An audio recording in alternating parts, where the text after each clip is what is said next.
এসেছি, কেদারনাথ চলে এসেছি হঠাৎ করে, তোমাদেরকেও দেখাবো আমাদের কেদারনাথ। এই দেখো অল্প খরচে, তোমাদেরকে একটু দেখিয়ে দিলাম। দেখতে পেয়েছো? কেমন লাগছে অবশ্যই জানাবে। এটা একটা আশ্রম,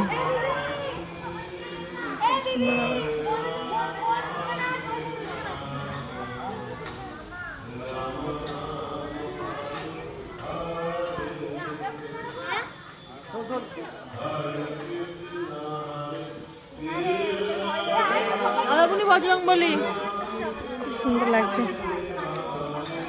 মনে হচ্ছে সত্যি সত্যি চলে এসেছি কেদারনাথ। অনেকদিন থেকেই ভাবছিলাম বড় একটা ভিডিও বানাবো, যাক ছবি তো তোলা নিষেধ এখানে, যেহেতু গেলাম না। তো চলো আবার পরে দেখা হচ্ছে, এখন আসি, টাটা।